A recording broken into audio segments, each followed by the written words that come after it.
things are not looking good for Justin Trudeau. Oh my goodness. He fired, or the media is trying to say that Randy stepped down as a Liberal from the Liberal cabinet, which he's still an MP. So likely he's just going to be independent. But let's be honest, he didn't do this out of the goodness of his heart. He's been saying for a very long time that he did nothing wrong. So obviously Justin Trudeau was like, come on, man, you got your bag, you got your money. It's time for you to like get out of the way because you're dragging us down, and Justin has done that enough himself. So that broke the news earlier today. But what we're going to be talking about in this video is how there's a storm on Vancouver Island. It's the end of the world. It's the end of the world, as they like to say. And then we're going to be taking a look at trade deals between Canada, America, and Mexico, and what that's going to look like. And then we're going to be taking a look at how analysts are actually predicting an early election.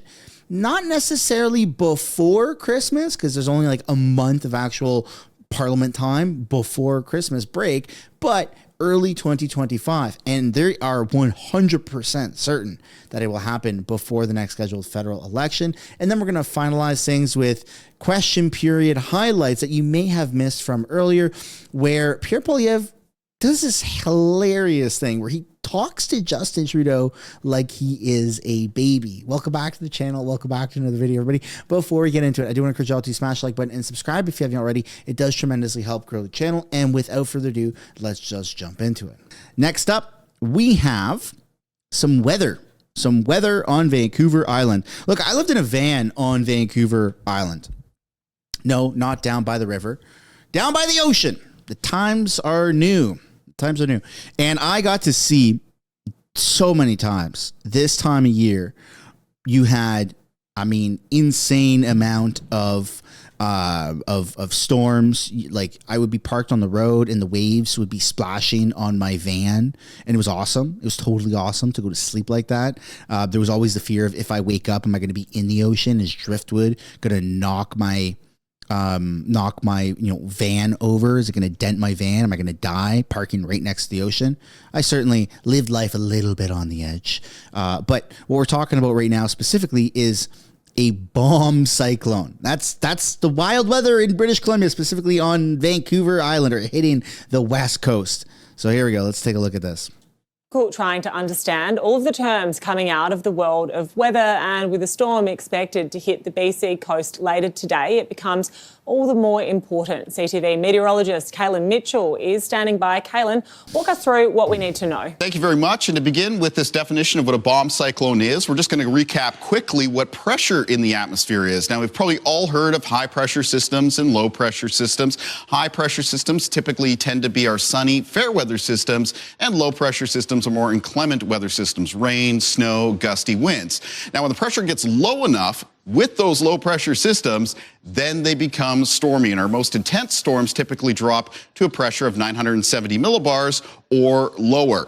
When this process of a storm intensifying happens fast enough, and it's usually defined by a drop of 24 millibars or more in 24 hours or less, it is sometimes referred to in meteorology as explosive cyclogenesis, or the storm system bombing out, hence the term bomb cyclone. It's been used in meteorology back into the 1970s, more popular in media over the last couple of decades, which is why we're going over the definition now. This is the exact process this West Coast storm system is going to undergo as we move into Tuesday evening and Tuesday night, with its central pressure expected to deepen near 940 millibars, which will easily meet that qualification of a bomb cyclone.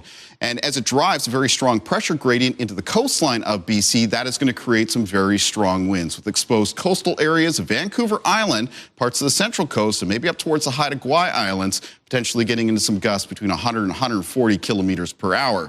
That'll bring about concerns such as tree, branch fall, associated utility outages, and disruption in travel services such as BC ferries. So my van actually once got hit by a tree.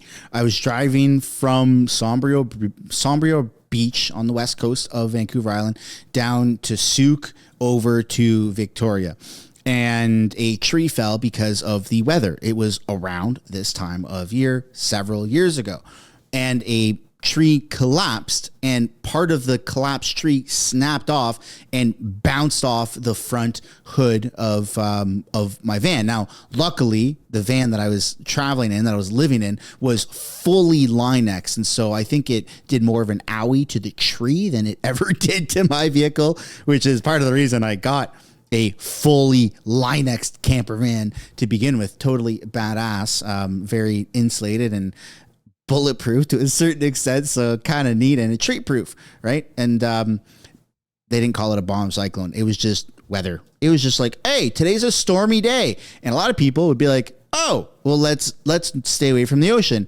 And the nut jobs would say, oh, yeah, man, surf's up, dude. Let's go to Sombrio or Tofino. And that is life on the West Coast. So yeah, take with that what you will, but naming all of these different weather patterns with these scary names, I mean, is it really working? I'm not too scared. So yeah, anyways, moving on here. Next up, we're going to be taking a look at the trade relations between Canada, America, and Mexico. Trump administration's impact on Canada-U.S. trade relations. Let's take a look.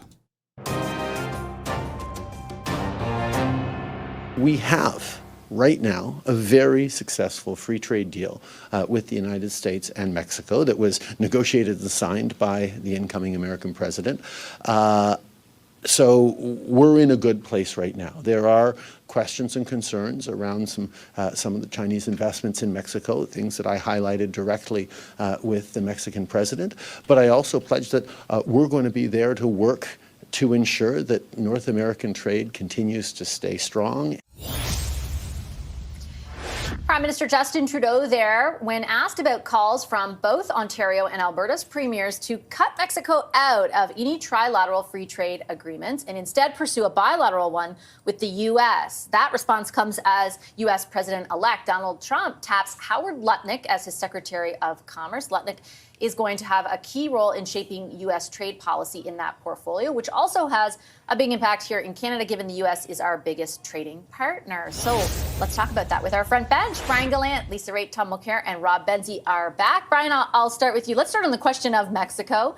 The Prime Minister didn't explicitly say, we're never going to leave this with Mexico. We've got Mexico's back. But he certainly, was careful with his words in not saying, okay, a bilateral trade deal, is a good idea. What do you think of that approach? Yeah, we discussed this last week. I'm sort of not surprised because obviously I think Canadians are aware and probably hopeful that most Americans believe trade with Canada is a positive for them. And certainly when you sort of go to the polling and when you even sort of anecdotally listen to elected officials in the U.S., it certainly feels like Canada is in a better spot in terms of public opinion regarding trade than Mexico would be. So certainly the idea of raising that by the Conservative premiers as of late was sort of politically savvy to do, but also even from a U.S. point of view, sort of something that could maybe resonate. So it's something to put out there that certainly would have some people sort of nodding their heads yes. That said, as we discussed last week, the Prime Minister certainly would, I think, and Canada official position would want, I think, to have Mexico at the table, of course, and have this amazing trade deal that has been a very positive thing for the three countries and obviously for Canada. So having that walk that line of sort of not completely dismissing it as sort of an idea that's way out there, but not really sort of agreeing with it, and then kind of mildly saying there are some issues that we're going to have to raise with Mexico. And in fact, he's paraphrasing, of course. In fact, I've already raised them. So certainly I think that answers exactly what I would have predicted, and I think my colleagues were sort of getting at last week when we discussed this issue. So obviously, U.S. is the elephant in the room, as they always are. So as much as we want to talk about Mexico, I think there's a lot more to think about and to strategize when it comes to the U.S. Do you think there comes a point, Tom, though, where the federal government does say we're willing to cut out Mexico?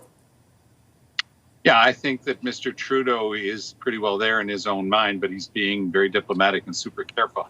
He doesn't want to be as blunt an instrument as Doug Ford. But I do think also, even though I'm a strong believer in free, and I think that the deal that we signed the last time around, the one that Trump renegotiated with Chrystia Freeland, and was actually a better deal than the first time out. It got rid of, for example, the investor state provision that gave companies powers over governments. It was a good thing to get. But I also think that the Mexicans have been, cruising for a bruising here for some time. They brought in so many factories from China. They would bring in components, they would build stuff up, and then try to get it into the North American market and passing it off as Mexican products. Now, the Americans are not entirely clean about this stuff either, because when John Deere, the tractor folks wanted to build recently a new plant in Mexico, they were threatened in the States because they just don't want stuff leaving the States. So you either have a free trade deal amongst the three countries or you don't.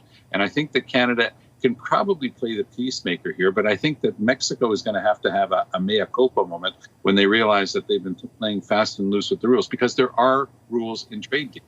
And if they have been doing that, stretching the elastic too much, the Americans, especially under Trump, are going to react very strongly, and they could wind up sitting on the curbside outside of this new deal. So I don't think that that's a good thing, but I think that continuing with the three countries together is the ideal situation. But Mexico is going to have to own up to the fact that they haven't been playing this. Rob, I wanted to ask you also about, maybe you can weigh in on that, but also about Howard Lutnick, huge proponent of tariffs employed in the same way that Trump wants to employ them and has pledged to employ them. Seems like another confirmation that they're coming in one way or the other. I know you spend a lot of time interviewing people around Doug Ford. How worried are they about that? They're very worried about it, Bashi. And one of the things that the Ontario Premier is doing is trying to promote what he calls a Can-Am kind of Fortress Can-Am. And I think that's one of the reasons why he kind of threw Mexico under the bus last week in a surprise move. And no one saw that coming. And interestingly to me, he had a conversation with Prime Minister Trudeau hours after he said that Canada should just do a deal alone with the United States. So it was almost like he was floating a trial balloon for the PM. And I guess the PM rewarded him sort of by giving Doug Ford a cameo in his video that it was released yesterday, the 6-minute immigration video. There's like the only other politician in that video is a clip of the Ontario Premier. So it was an odd kind of backslap, I guess, or whatever. But yeah, I think that would the Prime Minister and the Ontario Premier throw Mexico to the wolves to protect themselves? Yeah, they would. What do you think about that? So if I were talking to our Mexican friends, I would say what you're witnessing is domestic politics. Alberta, of course, is going to want to align themselves with the United States because a Trump administration is going to be pro-oil and gas reserves, and that's something they like. And I'm sure the Premier likes to dig at the Prime Minister. In the case of Ontario, Doug Ford wants an early election in the spring, and he wants to run against Justin Trudeau. And what a great way to put the Prime Minister on the spot. And the Prime Minister took the bait. What the Prime Minister could have said was, oh, it's way too early to have these kinds of discussions right now. I don't know. We haven't even gotten into the room to have these kinds of discussions. I think that both of these premiers, should just calm down and wait for this to become a matter that we will deal with it. And we will deal with it in accordance with how we normally deal things. And of course, I would consult with the provinces on the matter. But I think that they are just using this opportunity to get the Prime Minister in a position where they can take advantage of it for their own political needs. And how do you mean? Like, in what way? Well, you think sort of them relative to Trump type of thing? Absolutely. So who is going to stick up for you versus Mr. Trump? It's going to be Doug Ford in Ontario. Doug Ford knows what's going on. He's going to make sure Ontarians are protected. And, Mr. Trudeau's still talking about whether or not all three countries are going to be involved. It's just talking past one another. And I think Mr. Ford has the better position on this. Do you think that, now we've had a couple of weeks of Trump, Brian, do you think that there is domestic political advantage to be had, either at the provincial or federal level vis-a-vis Trump? For Trudeau, you mean, or for Ford and Smith? For either, yeah. Like, can anyone gain points basically on saying certain things or looking a certain way compared to Donald Trump? Well, yeah, of course. You can. That I think is an answer I would give for almost any personality, right? You can go up against people and you can sort of try to feed off of their popularity or the opposite. So yes, of course. And I think in this case, I think Lisa makes an interesting point in the idea that for Ford and for Smith, it might be a way to say, if the talks don't go well with the three countries, they sort of have an argument to say, well, we had a solution. So certainly it's a way to play off of of sort of this big, again, use the same word, elephant in the room, and that they're putting out what they think are thoughtful solutions. And frankly, on the face of it, I'm sure a lot of people are like, yeah, I mean, that could make sense if we're kind of jammed and we just want to make sure that trade between our two countries stays solid, right? So I think Lisa's right to say that might be what they're thinking. It could also just be that Ford who started the ball down the hill, wants to sort of just show that he's thinking about this and is being thoughtful and trying to provide solutions, because nobody wants to be prepared. To your question, you want to at least show that you're preparing for Trump and what that will mean. So this is a way to say, look, I'm thinking of this. I have some ideas, and we got to be bold and drastic if needed to make sure that we mitigate any sort of negative impacts on the province or country with the Trump administration. Like Rob said, for their own election. That's going to happen probably in a few months' time. Okay, thanks everybody. I'll leave our discussion there. I appreciate it. Our front bench, Brian Gallant, Lisa Raitt, Tom Mulcair, and Rob Benzie. Our takeaway is up next. Stay right there. So let me know what you guys think down below in the comments. But when it comes to my own personal opinion for trade deals, I just don't know if the Liberals and specifically Justin Trudeau are the right person and party to be doing these negotiations. Like, they've had 9 years to try and make things right here in Canada with, other countries, international affairs, trade deals, and it just hasn't been good. I mean, look at what Justin Trudeau's accomplished this year alone, or just in the past 12 months with India. I mean, getting diplomats kicked out, expelled, retracted, whatever you want to call it, it hasn't been good at all. And so dealing with America, dealing with Mexico, I think that we need to go back to just like pro oil and gas and have maybe, a really good run to just grow the economies, build a lot of infrastructure, and make North America just more sustainable and more powerful, more economically viable. But that's my own personal opinion. I would love to know your guys' opinion. Next up, we're going to take a look at what analysts are predicting.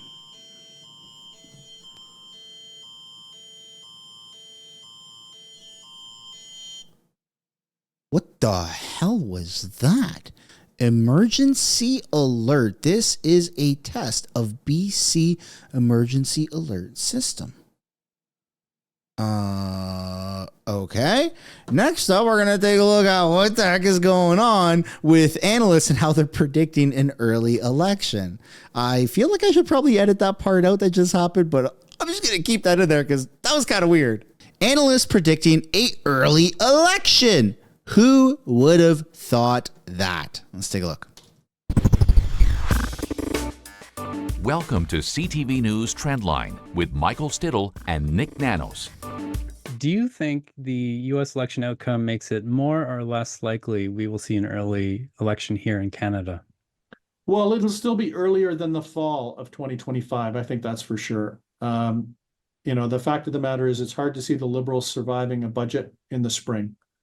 I think and I don't think the election in the U.S. has any impact on the Conservatives wanting to have an election. Like, let's face it, 41-25, the Conservatives are hot to trot to have an election as soon as possible to take advantage of the current environment. And, for the Liberals, it's kind of like trying to kick the can to get as much, to have as much time. But back to what we were talking about before, if the Liberals think that a better economy is going to help them, that's not what we learned in the U.S. election. A strong economy did not help the Democrats. So, lower interest rates, a stronger GDP, unemployment going down, there's nothing to suggest that that will help the Liberals materially. It didn't help Kamala Harris. I think for the Liberals, they've got to be thinking about what is their message on people paying the bills and the rising cost of living that they could use as a counter or an alternative to the Conservatives. Because right now, Pierre Poilievre and the Conservatives seem to own issues related to the pocketbook.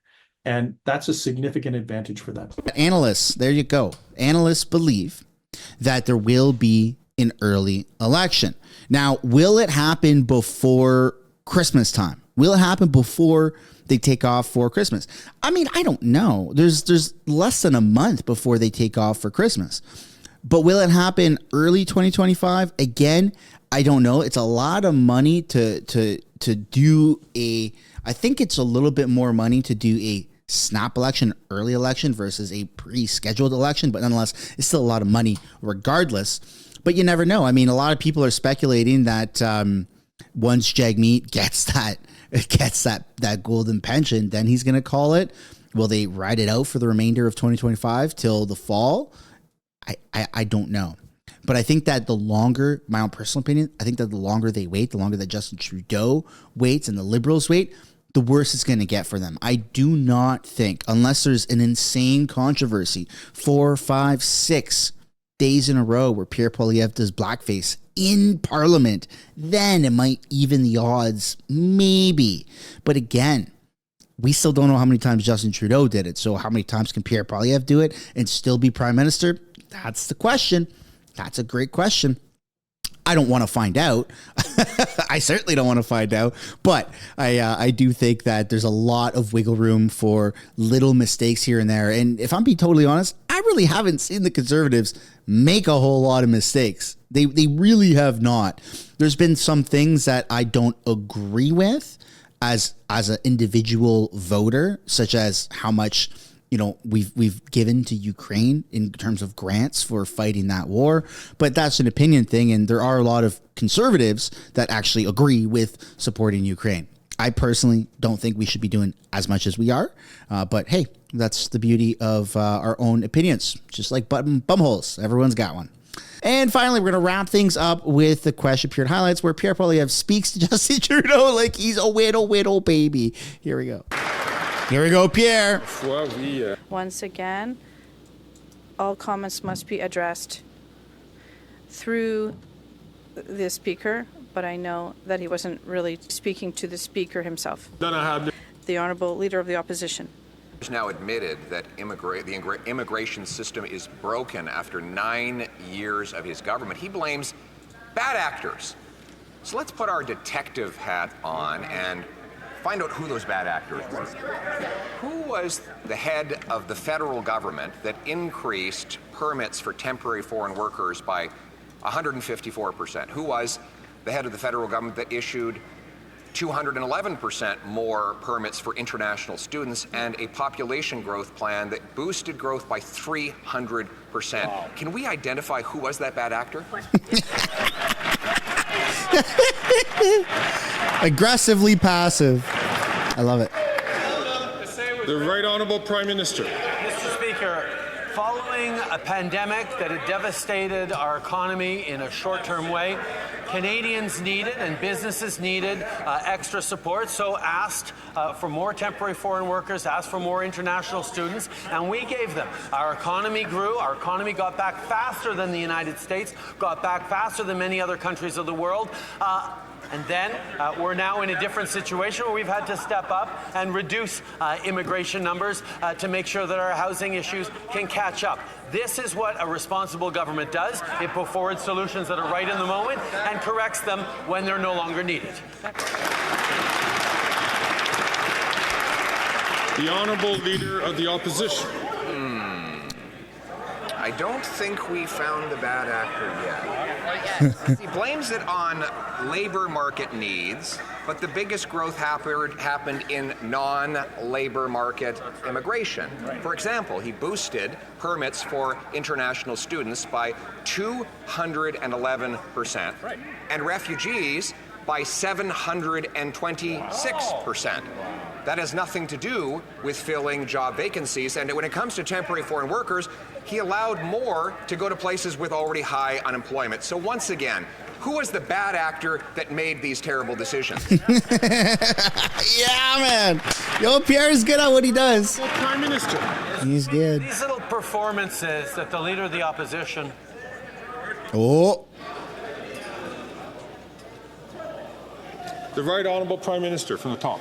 Mr. Speaker, these little performances that the Leader of the Opposition puts on are not fooling anyone. The only thing he is interested in is his own interests, his own quest for power.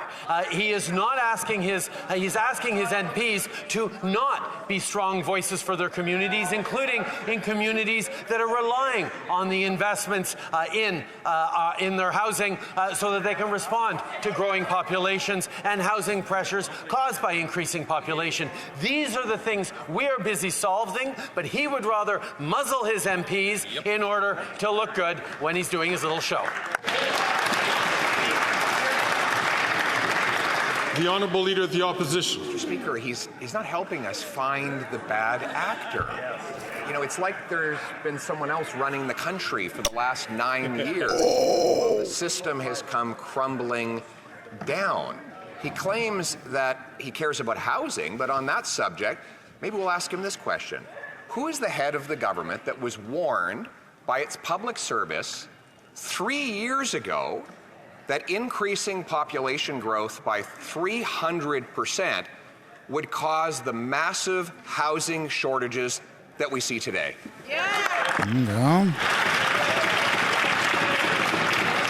Dude, Pierre's on fire. Again, Mr. Speaker, with the little performances, when he would rather not admit that when he Harper's failed housing minister, he created a total of 6 affordable housing units across the country. He was part of a government that completely pulled back from any investments in housing. And yes, as a government, we've had to step up, make record investments. But even as we are making record investments to accelerate the construction of housing in conservative ridings across the country, he's preventing his conservative MPs from standing up for their communities to solve this housing crisis. Like a fraction of the Liberals stand up and clap. It's so pathetic. The Honourable Leader of the Opposition. Mr. Speaker, when I was housing minister, we had 1 home built for every 1.5 people added to the population, which meant we were adding houses faster than we needed to, and we were providing affordable homes of half the cost of today. Last year, they added 1 home for every 5 new people, the biggest housing deficit in history.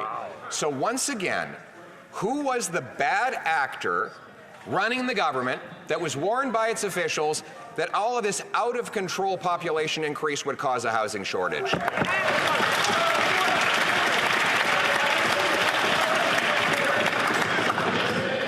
The Right Honourable Prime Minister. Mr. Speaker, the government in which the Leader of the Opposition was their failed housing minister deliberately chose to get out of the business of housing, which meant we needed to step up with a national housing strategy in 2017 and with record investments, not just to create more housing, but to change the way housing is built in communities across this country. That is money put into the pockets of municipalities to invest, to densify, to rapidify, to accelerate the permitting.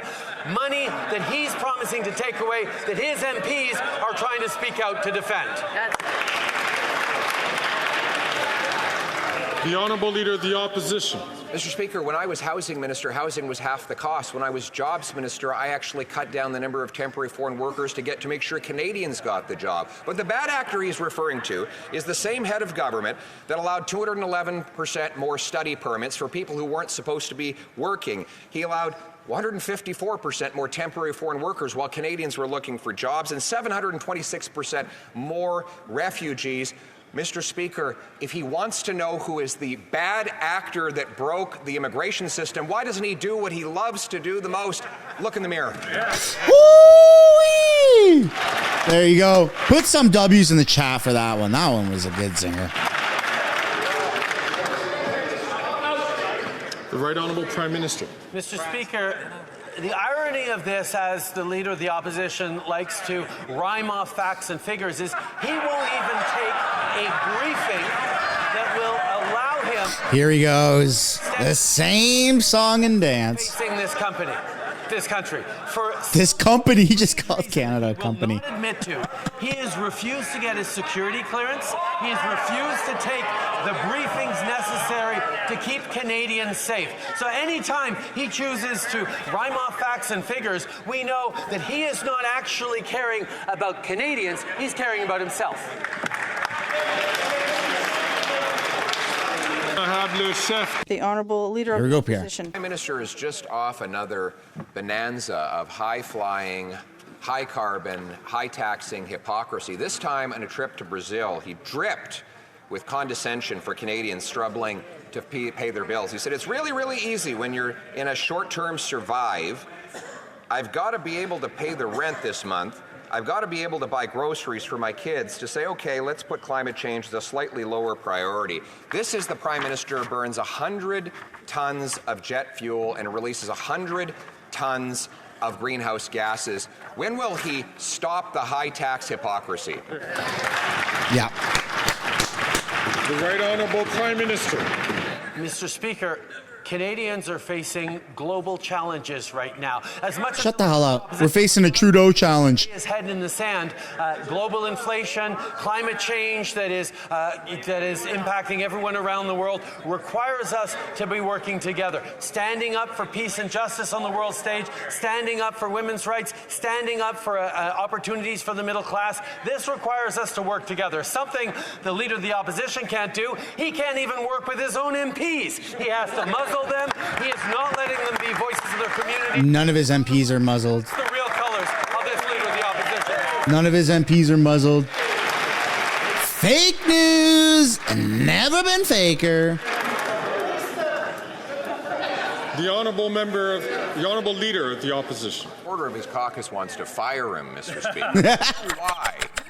Food prices have risen 36% faster in Canada than in the U.S., a gap that opened up as the carbon tax came into force. The Prime Minister just goes on trying to tell Canadians that their mentality is off. He says there's a sense that affordability is in direct contrast with our moral responsibility to protect the planet, trying to shame Canadians for opposing his ineffective job-killing, inflationary carbon tax. Will you stop lecturing Canadians and call a carbon tax election? There you go. The Right Honourable Prime Minister. Mr. Speaker, I invite Canadians to actually watch my remarks down south. Where No. Bro, you missed a photo op because you went on a walk with your daughter. Putting affordability first for Canadians, even as we're fighting against climate change. The Leader of the Opposition can invent things that he thinks I might have said. That's not what I said. What I pointed out was that even as we are fighting climate change, even as we are creating incentives to grow our economy in cleaner, greener ways, we are putting more money back in the pockets of 8 out of 10 Canadians with the Canada Carbon Rebate. A fact that he's busy gaslighting Canadians again. This guy has the audacity to try and say gaslighting. The gaslighters claiming gaslighting. I'm going to ask all colleagues, please, not to take the floor. I'm going to ask the Honourable Member from Grand Prairie, Mackenzie, to please not take the floor unless recognized by the Chair. The Honourable Leader of the Opposition.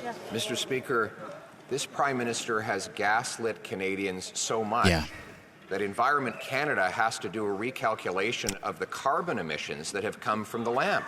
Prime Minister who tells Canadians that the Parliamentary Budget Officer's data, which shows that 100% of middle-class people pay more in carbon tax than they get back in rebates, that they shouldn't believe their eyes. That they shouldn't believe their eyes when they see the grocery prices, which are rising 36% faster in Canada than the U.S. So instead of trying to gaslight Canadians, why not call a carbon tax election? Yep. Right Honourable Prime Minister. Mr. Speaker, the Leader of the Opposition is once again just not telling the truth. The reality is, the Parliamentary Budget Office. Oh my goodness. 10 Canadians get more money back from the price on pollution than it actually costs them in paying that price on pollution. The cost of inaction on climate change is astronomical, and that's exactly what he's proposing. Mr. Speaker, the Leader of the Opposition should stop misleading Canadians and actually understand that you can't fight for affordability, you can't fight against climate change unless you're investing in Canadians. That's right. This guy's the ultimate gaslighter. I know that certain comments cause a disturbance in the House, but I'll ask all members to be careful about the language that they use. The Honourable Leader of the Opposition. his quadrupling carbon tax is all financial pain and no environmental gain.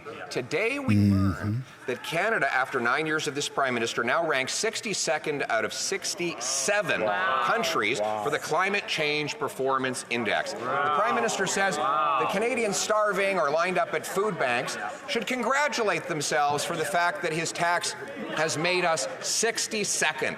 We're 62nd, he pumps his fist into the air, Mr. Speaker. Shameful. Why does the Prime Minister make Canadians pay such high taxes to achieve such terrible results? Yeah. It's quite sad, really. The Right Honourable Prime Minister. Mr. Speaker, once again, the Leader of the Opposition is entirely misrepresenting the facts for his own gain, for his own interest. That's really all he cares about. If he cared about Canadians, he wouldn't be standing against dental care. He wouldn't be standing against more spaces in childcare. He wouldn't be standing against putting more money in Canadians' pockets with a price on pollution that is bending our emissions down faster than our other G7 neighbors, at the same time as it's helping with affordability for 8 out of 10 Canadians in areas in which it lands. The Canada Carbon Rebate is an affordability measure that is protecting future generations, and he's standing against it. That's the end of the video, everybody. I hope you enjoyed it. If you did, make sure to smack the like button and subscribe if you haven't already. It does tremendously help grow the channel, and I'll see you all in the next one. Bye for now.